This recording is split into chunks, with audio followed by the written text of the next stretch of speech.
Boom shakalaka. Wake up, folks. How's it going today?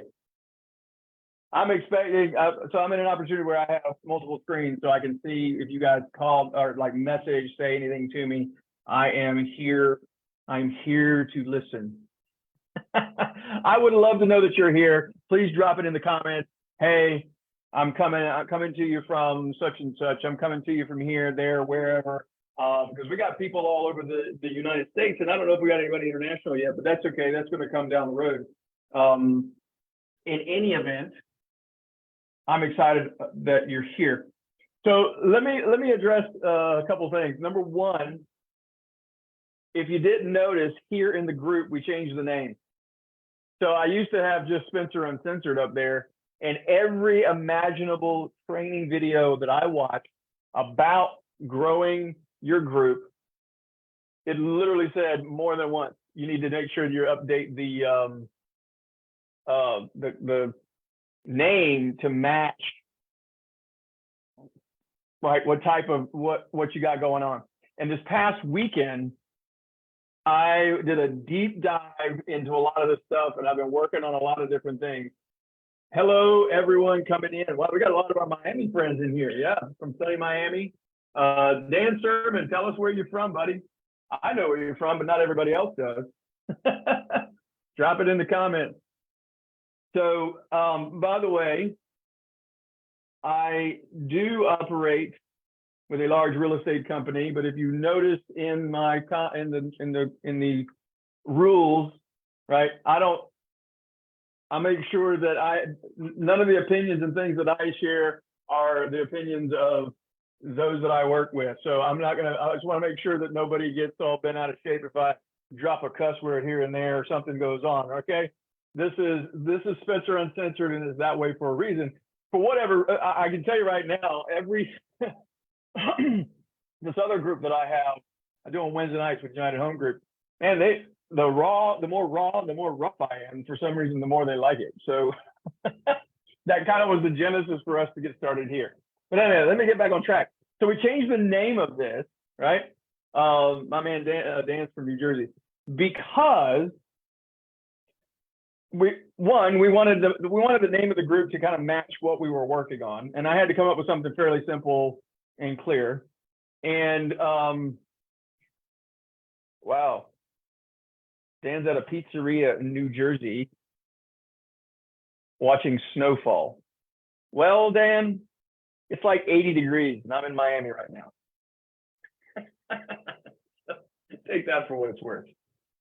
We're gonna have a cold snap. It's gonna be like 50 something degrees in Miami in March, which is like crazy cold here. So anyway, I'm ecstatic to have everybody here that's here. Anyway, big life, big business. And for some reason in my mind, it's more natural and easier for me to say big business, big life. But I purposefully put it in the order that I did: big life, big business. Everything that I have been teaching for 20 years is that professional development always comes on the heels of personal development. If you want to have a big business, you got to learn how to have a big life. If you want to master yourself in one arena, you need to make sure you master yourself in the other one. So I'm going to train myself to say big life, big business, because the emphasis is for us to understand who you need to be to have that kind of business, right? So that's the benefit of the conversation there. The other reason why I like big life, big business is because it's a very common quote of mine to say, big problems happen to little people. Think about that for just a second. Haven't you had a child in your life somewhere, or even just think about when you were a child and you had a big problem and you took it to an adult or someone that was older than you and shared this big problem, and they looked at you and said, That's not a big of a deal, or that's easy for us to take care of, or that's not a big problem.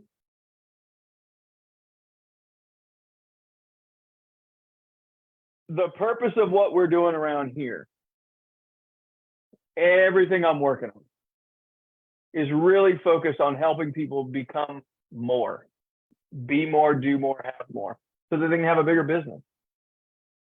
Now, what I've learned, and I'm going to go through some of this tonight because we've polished it up a little bit more. What we've learned is that people come to Spencer, and Spencer comes resources in what we're doing, primarily because we want to boost momentum and build mastery. And I'll give you two examples of how that shows up. A lot of times when I'm standing in front of a room, I'll say things like, how many of you guys want to make or want to work the same number of hours you're currently working, but make twice as much money? And invariably, we'll have people raise their hand. And then I'll ask, how many of you are okay with the amount of money, you just want to work half the time? When you consider those two options, one of them is about boosting momentum. That's the making more money, working the same amount of time. Like, I want to make twice as much money. I just don't want to work more to get it. I want to become more efficient. How do I boost my momentum?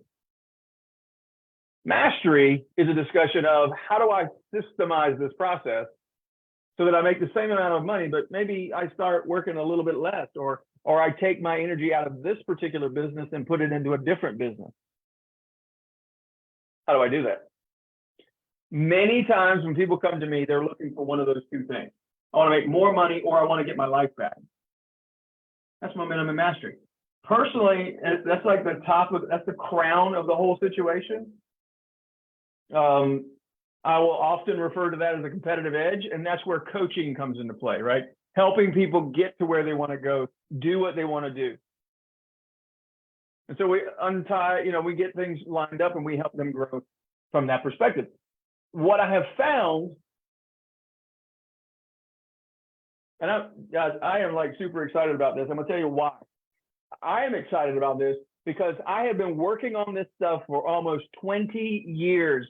And the more I focus on it, the more I pay attention to it, read, study, the more the message starts getting clean, starts coming together.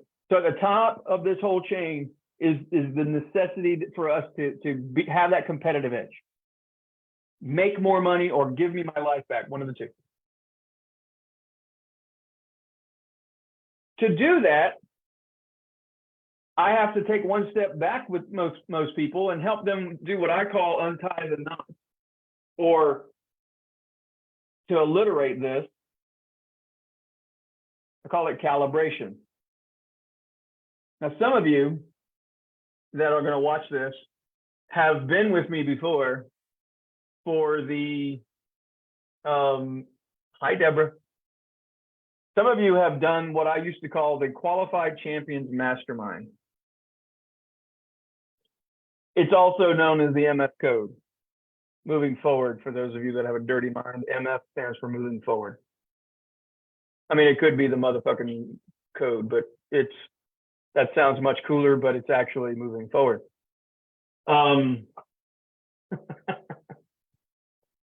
So many of you have done this with me.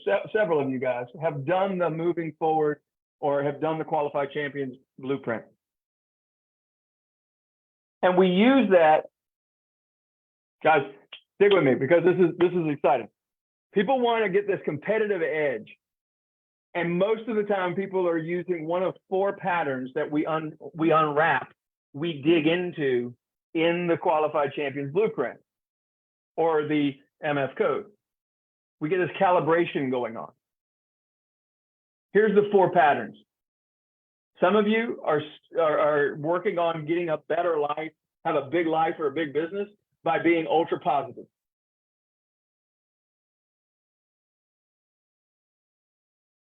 You got the mindset, but we don't have the mechanics. You got your life is riddled with frustration because you got all the mindset. I believe it's possible. I'm focused on what I want. I got the right kind of focus. I've got commitment even. I've got all the mindset pieces, but for some reason, Spencer, I can't get there. It's a recipe for frustration, because until you take your mind out of the clouds and get them down on ground to get traction through mechanics, like doing things, you're not going to get anywhere. So if you have a pattern, if you're looking to create the competitive edge, have that momentum and have that mastery, and you're using a positive pattern to get there, you're just going to get frustrated in the process. That's pattern number one. The second most popular, or actually the most popular pattern, I believe, is the productive pattern. This is somebody who really leans in on all the mechanics. You've got all the pieces necessary to you know what it takes to, and you've got results. You get results. The problem is you keep hitting this glass ceiling, or you're deep in this rut and you have a hard time getting past it. Like you can't see it any other way because the mindset's not there. It's a negative mindset. And so you think the best way for me to build mastery build mastery, boost my momentum is to work harder, do more, right? And when you do it that way, you end up getting burned out. You become the burnout Brutus. Where the other one's Pollyanna, this one's burnout. Like it's just, you get burned out, you get tired, and you just can't see any other way out. You need mindset work in that situation. So that's pattern number two. Pattern number three, you guys see how the messaging is getting a little bit cleaner every time I do this? Man, I'm glad I have you guys here to help me along the path. Just checking the comments. The third pattern is probably not one that isn't going to be anybody that's in here, but there's another negative pattern, or one that's definitely not going to serve you, is going to be the protection quadrant. It's someone with negative mindset, negative mechanics, and they are the unqualified victim. Like they're just gonna, man, they're living in fear, and so they have a lot of rhetoric, and they are the product of their environment. Period. You're probably not here if that's the pattern you typically operate in, because those people typically are not going to programs, listening, watching, and actively seeking ways to make their life bigger so they can have a bigger business. The last quadrant, the last pattern, is the one that we all should be in and we should strive to constantly stay in. Now, I could call it the power quadrant. Maybe I'd love to hear your feedback, because I'll call it one of two things: the purpose quadrant or the power quadrant. I think those two words kind of appeal to the two different groups of the other patterns, right? So if you're like the Pollyanna person, you're thinking purpose. This is a purposeful thing. And if you're thinking all about productivity, maybe you're like, I love that power pattern, man. That sounds good to me. At the end of the day, you have positive mindset and positive mechanics. And maybe you're already in that quadrant, but you're looking to how to accelerate it. And the way we accelerate it and the way we help you is through the MF code. We work you through the 10 pieces so that you're firing on all 10 cylinders and everything's congruent, and we calibrate all the little pieces to help accelerate your life and your business. What I have found, I got no comments on that. Power or purpose? I would love to know which one kind of resonates with you.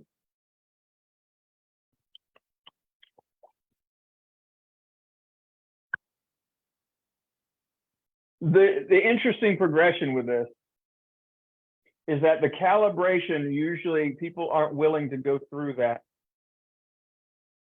until they first agreed that they're going to make a change, right? Making a change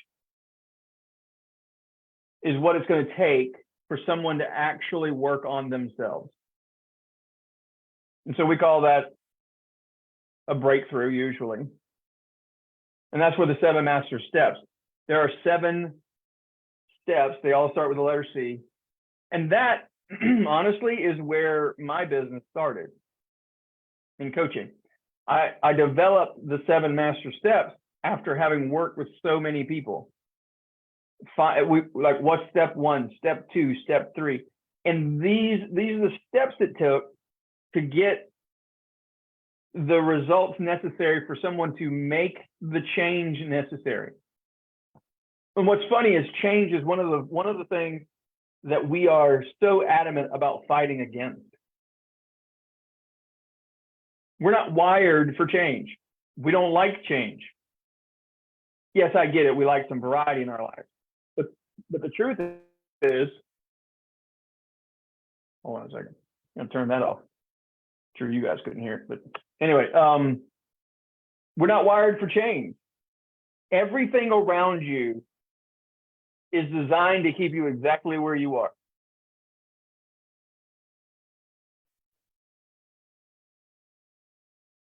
Which brings me to a topic that I will come back to, but I wrote it down: family struggles and codependency. We'll come back to that.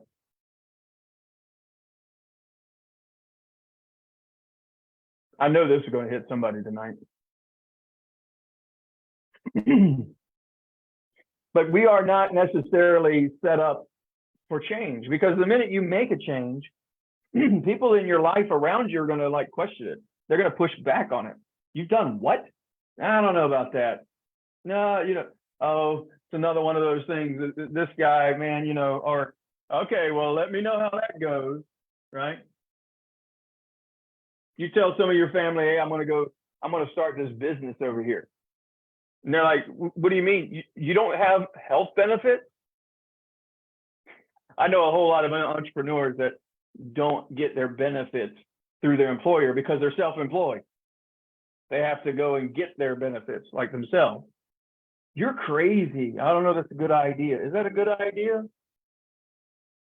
You got plenty of people that'll crush your dreams in 5 seconds. They don't like it when you make change.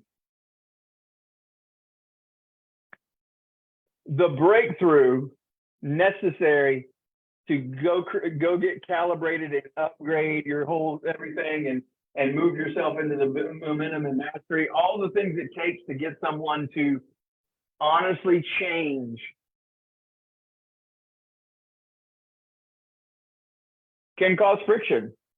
And here's why. Here's why. We have 2 master fears.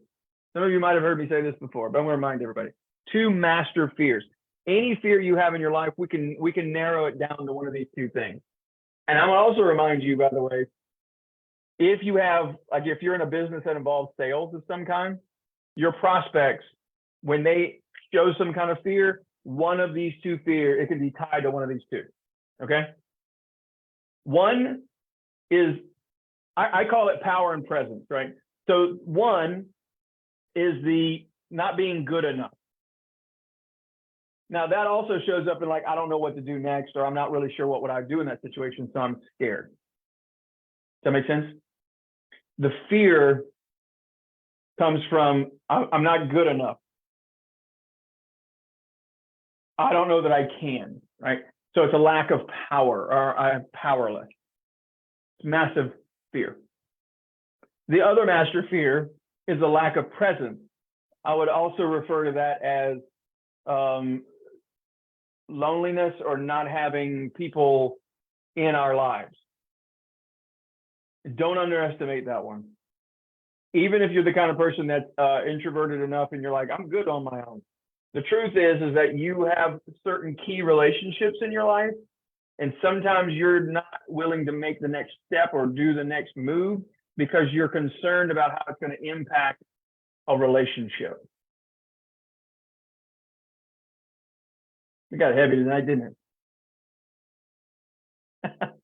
That's one thing I love about these headphones. I can walk around and talk like this and not have to be staying right on it. I can also do silly things like this. Keeping you guys awake.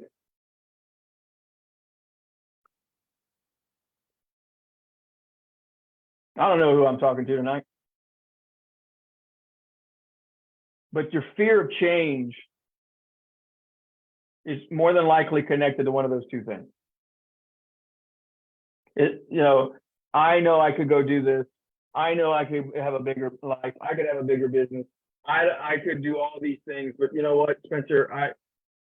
What is my family going to say? What is my wife going to say? What is my husband going to say? What is my kids going to say?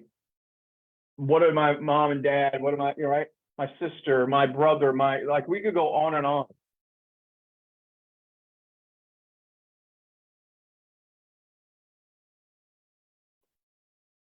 And so we hold back because we're worried about what that's going to do, or we're just not sure about ourselves or the situation. And I don't have we use the word confidence, but I don't have the inner belief in myself that I can make this happen or I can even recover, right? The breakthrough process actually causes you to come out different. It's a legit change.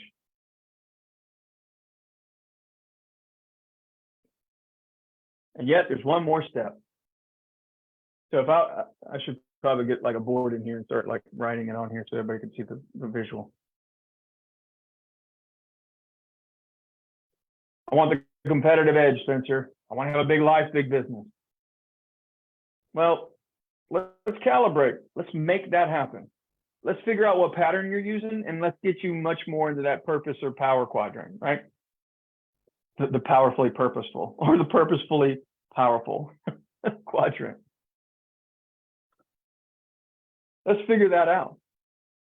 But you're probably not going to be able to do that or have a sustainable business until you make the fundamental core changes necessary. Core, by the way, is in fact C-O-R-E. See our results explode. That was my original program that I took people through. I mean, I've done so many coaching conversations around that for years too. At least 15. Yeah, at least 15, more than that actually. But the change is probably not going to happen until someone makes a choice. Thus enters in the discussion of drift to drive. How do we go from drifting to drive? How do I get driven enough that I'm okay with going through the breakthrough process so that I can then work myself into so I can calibrate and get better, and then I can go and boost my momentum, build my mastery. What is that process? How do I go from drift to drive? If you're already driven and you're like, yeah, I'm already good on all this stuff, stick around for a second. Because the lesson I'm about to share, some of you have heard this before. Maybe it's a good time to re-listen. These are the same steps you need to take a prospect through if you're looking to help them go from drift to drive. So stick around. I'm going to go through it. Before we can create the drive, we have to have a decision made. Before a decision's made, somebody's got to get disturbed. You got to be disturbed. You're never going to make the decision until you get disturbed enough to actually do it. Some of you are stuck at the disturbed stage. You just run around life disturbed all the time, but won't go over the hump. We're going to talk about decision in a second. But the disturbed stage, how do I get disturbed? If I know that's how I create the leverage, how do I get disturbed? Well, you need to have a desire, something that you innately want. And before you can get a desire, you got to start dreaming. And before you're dreaming, you're probably just drifting.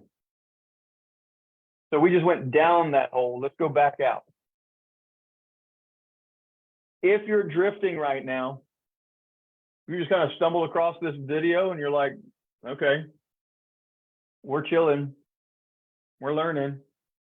I mean, if something happens, that's cool. If you're drifting right now and you're not really sure about how to go to all the way, be feeling fully driven, your next step is probably just to start dreaming a little bit. This is why my wife and I, when we're looking to re-up the whole process, we go once a year. We usually go somewhere that's opulent, big money, spend money. You don't have to spend a lot of money to do it, but you can go places where there's lots of money, right? First time we ever did this, we went to the Biltmore House in Asheville, North Carolina. If you've never been there, super cool house. Vanderbilt built it back in the day. Talk about opulence. It's a super good lesson too, because not only did they have more money than they could shake a stick at, as we call it in the South, they also wasted a bunch of it. And it didn't take but like 2 or 3 generations before it just kind of got split up and messed up. But we went there and just put ourselves in those environments. Why? Because I wanted to make sure that we, number one, interrupted our drifting pattern or whatever our drift was. Your life might be okay, but if you want to go to the next level, sometimes we got to get this choice made. We got to go from drift to dreaming. Then once we started dreaming, eventually you're gonna get this feeling that I want this too. Why not me? And if you're stuck at the dream stage and you're not really desiring it, it's probably because you feel like you don't deserve it. That's bottom line there. Like I don't mind dreaming, Spencer, about these things, but I don't really want it. It's not for me. Man, shut the hell up. Why wouldn't you want it? You just don't think that you can do it. You don't have the belief systems necessary. Because that's scary. But once you start desiring it, like I would, you know what? And all my biblical folks are going to start chiming in at some point in these videos someday, and they're going to be like, Spencer, you're telling me that I should be coveting someone else's property? Shut up. You know that's not what I'm trying to say.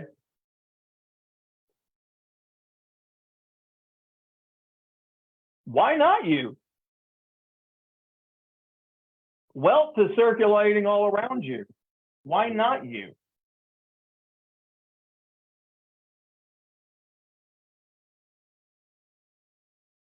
Want it. Find a way to want it. Pretend like you want it, whatever it is. You want a new car? Go sit in it. Drive it, man. Once you have that experience, it's amazing. More bigger house, more money in the bank. Want it. What would life be like? Here's a fun exercise. Whatever the lottery is in your state right now, go look and see whatever that number is, and ask yourself, what would I do with 50% of that? Let's assume that taxes were taken out 50%. If they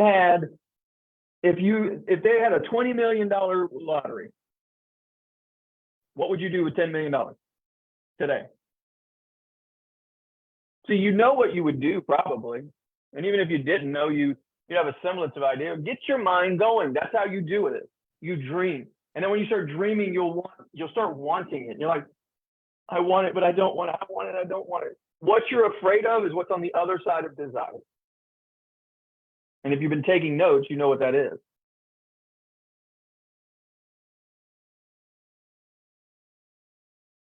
Disturbed. So we play this game. We start dreaming, we get a little desirous, and then we're like, I get disturbed. I don't like that feeling. I'm going to go all the way back to either being a dreamer or let's just drift. Take my hands off the wheel. Now, if you've been listening to this in a parallel world and you're thinking about prospects, what you're working with, and you're thinking, well, you should do this, you should make this move. You should decide to make this move.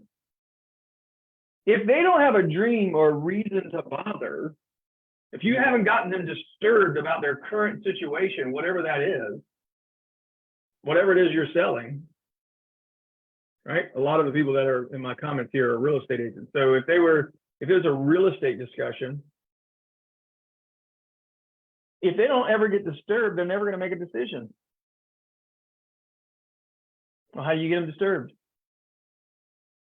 You have to get them to want to make a move. And the way you make them want to make a move is you show them things that they would like. That's why nothing will move a buyer or a seller better than when they see a house they like, because then they want it. And when they want it, they get disturbed because they don't have it. And now I got to make a decision. I'm trusting this is kind of coming together for you.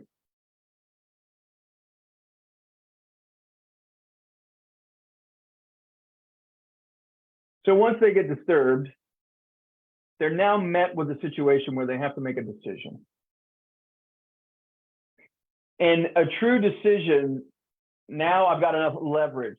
So if you want to get leverage on yourself, by the way, you need to get so worked up and disturbed about the situation that you start writing down all the reasons why. Answer these 3 questions. Why it must be done, whatever that is. If you know, Spencer, I want to make $1 million in a year, gross. I just want to gross $1 million. That's what I want to do first. Or I want to have 15 rental properties. Whatever, I don't know. I want a Land Rover like Stu Lou. Write it down, right? Here's the question. Why must it be done? Well, I want an Aston Martin, by the way. Right? Why? Why does Spencer have to have an Aston Martin? Spencer, wouldn't you be okay with having like a poor man's Aston Martin? Just buy yourself a nice Jaguar? I'm not saying I won't do that. However, no. Why an Aston Martin? It's got to be done. It's number 1. Number 2, we're creating threshold, by the way. We're creating the decision to move forward. It must be done. All the reasons why it must be done. The more reasons, the better the chance of the result, okay?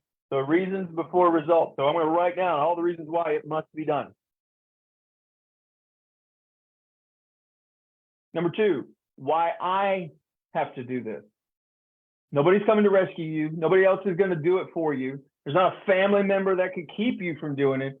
Why you? And I don't care what the reasons are. They could be silly as hell. Like I could literally write down things like Aston Martin. Well, you know, my family is originally from southwest or the town southwest of London, right? Forget the fact that half my family is, I'm half Italian, but my lineage on the father's side is from England. Like literally I can go all the way back to Sir Richard Combs. There's a Combs Manor there. That's a bed and breakfast I really want to go to. But the point I'm getting at here is that I could use silly things even. That might sound silly to somebody else, but to me, it's a British car. I apparently have some lineage there. That's cool. Why me?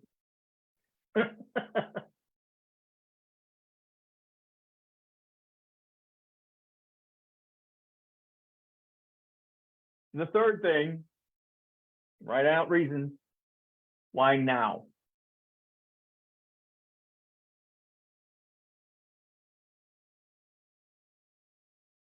When would now be a good time to have a big life and a big business?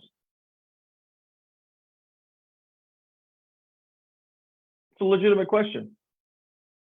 When would now be a good time? That's a Tony Robbins question. Not why later, why before, what right now. And when those 3 things come together, it must be done, I must do it. Like there's nobody coming to do it for me. And it must be done now. When those 3 things come together, when someone makes the choice to move forward, they mentally and emotionally will then click and go into a driven state. At which point you can then go through all 7 steps of the master, the master steps of the breakthrough, right? The 7 C's. When you get through all that, then we can start calibrating and for performance, at which point then we can move you forward into boosting your momentum and building mastery so that you're in a high performance situation and you can have the big life, the big business you want. I'm hoping you guys are seeing why I'm excited. because this is starting to come together. I can now go, when I get hired to go speak, I'm not going to go through all of that because that's a lot. People just get lost in the weeds of everything. But at the end of the day, I can honestly just say in a very short summary, what you want is a big life and a big business. I want you to have the big business. I want to show you how to get the big life so that you can have the big business. And to do that, you're probably using one of 4 patterns.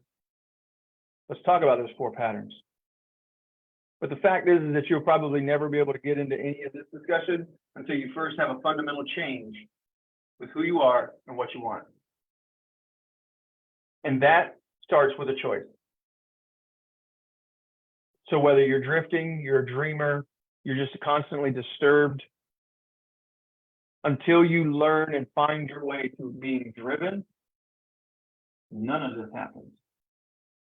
If you want to know how to activate your drive so that I can help you move forward, that's what we do.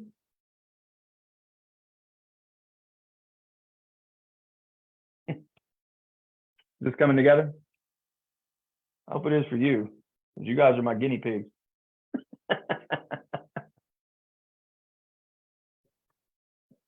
I did want to mention, I wrote down the family struggle thing, not because it necessarily has anything, I mean, it correlates with some of this, but 1, 2, 3, 4. I'm thinking of 4 different situations right now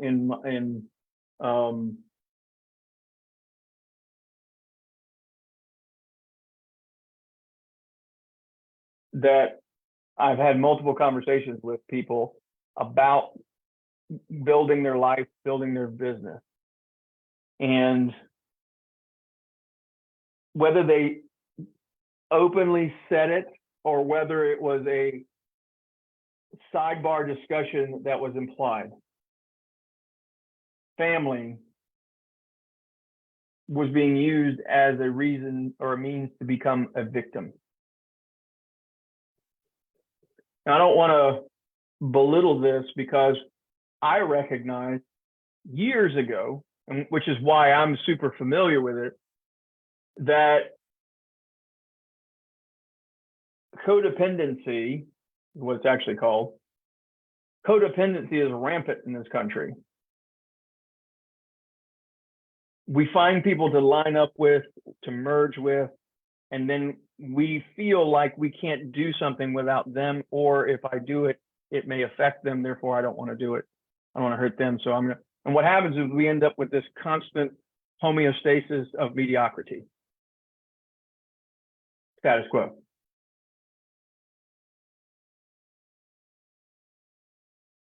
I don't know who I'm talking to tonight. I'm not advocating that anybody needs to go home and like get a divorce or tell their parents to go F themselves and do anything crazy.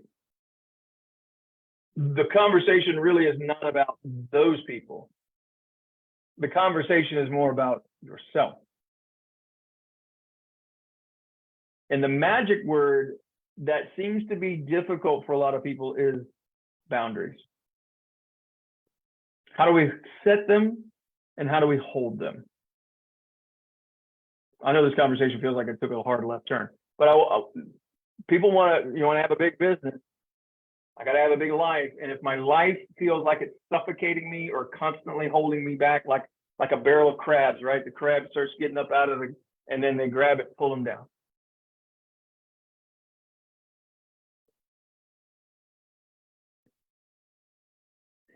I personally did a lot more with my life when the opinions of those that loved me mattered less.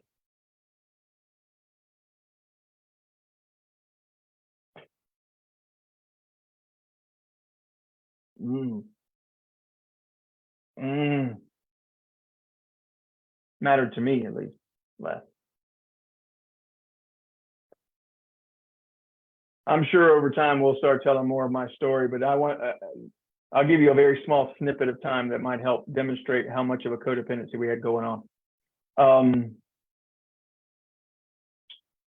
The middle of my 11th grade year, high school, I was abruptly taken out of school here. We moved from Jacksonville, Florida to Naples, Italy. And when we moved there, um, when we moved there,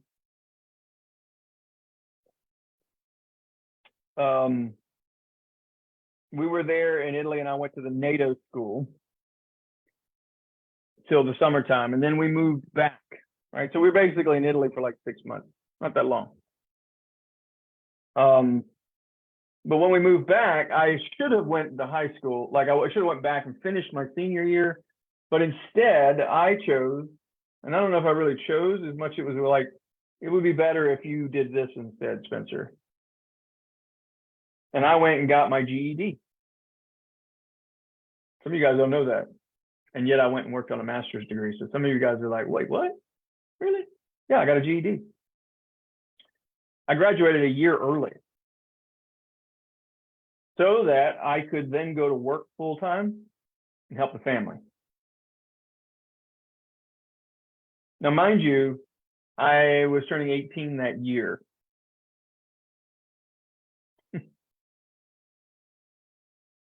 I was going to work for the family. What was Spencer going to do with his life? Spencer was going to do whatever the family needed because that's what the family needed. And there was a very strong, I was needed, which every human being likes to feel from time to time. But when that need becomes a need, it now also becomes your invisible prison.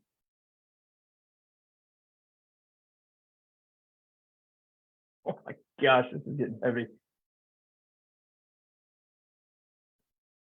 Friends, that dynamic lasted for me into my 20s.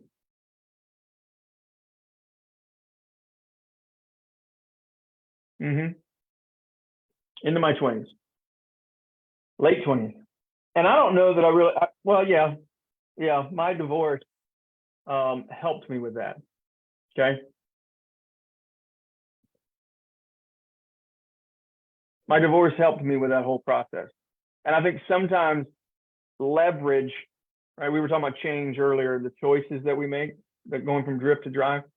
Sometimes the leverage you need comes from outside of you. Like in my case, a divorce.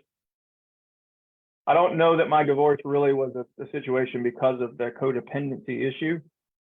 Sure, it didn't help, but it wasn't a major contributing factor. But it was an element of my life where I realized I needed to be on my own, learn how to be on my own, and work interdependently with someone. So if you're in a position right now and you're concerned, you got family, you got people that you love around you that maybe you feel like they're holding you back. The first thing you're going to need to do is get real clear about what it is that you want.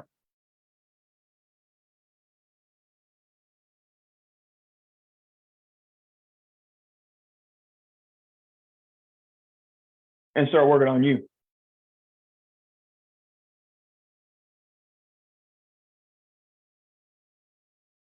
And I've given you a lot of that conversation tonight on how to do that. If you can get the 7 master steps to the breakthrough, I'll send you that PDF. But until you've actually crossed the threshold to the point where you would say, no more, not again, not happen. This is not going to happen. If you've ever seen a picture that I have, it's actually the background on, I don't even know where it's at. Yep. So I don't know if you can see this. Yeah, there you go. You can see it. That picture? I'm giving everybody a chance to look at it.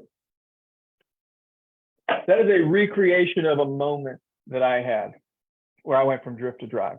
It was a recreation of that moment. Because on the banks of the Caloosahatchee River in 2004, it would have been around August. I don't have the specific date, but it's around August timeframe.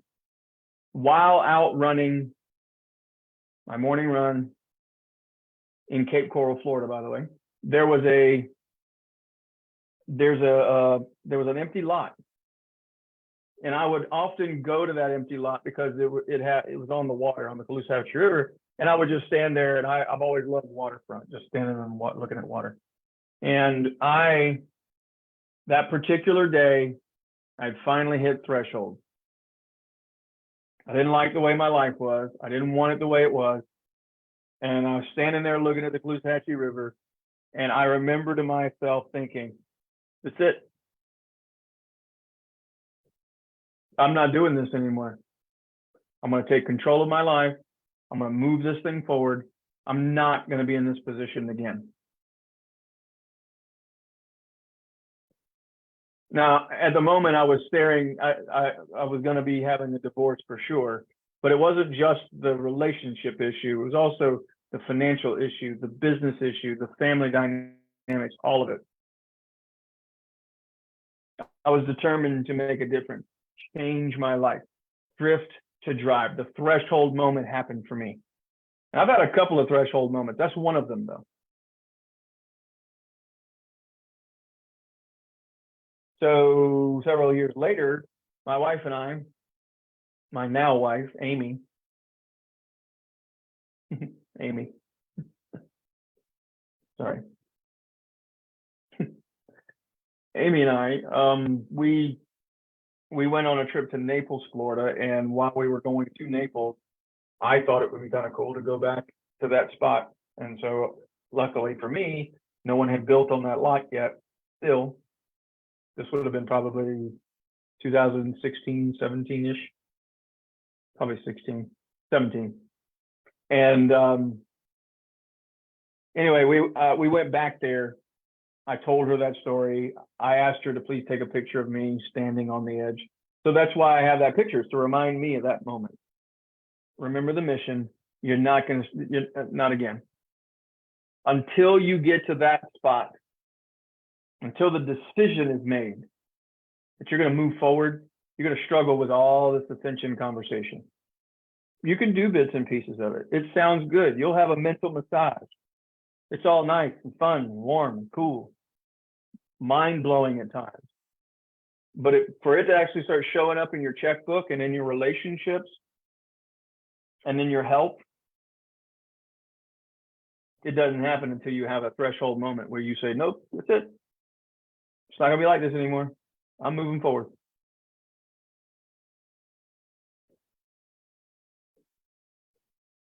I know it got quiet on here. That was probably kind of heavy. But anyway, I appreciate all of you. This is why I do what I do. I love what I do. I'm looking for places to speak. I'm looking for people that's willing to listen. And anyone that's looking to have a big life and a big business, I'm here to accelerate that process. So with that, my friends, another Tuesday, another Spencer Uncensored is in the books. If you guys need anything from me, you know how to hit me up. I will look forward to hearing from you. Y'all have a good night.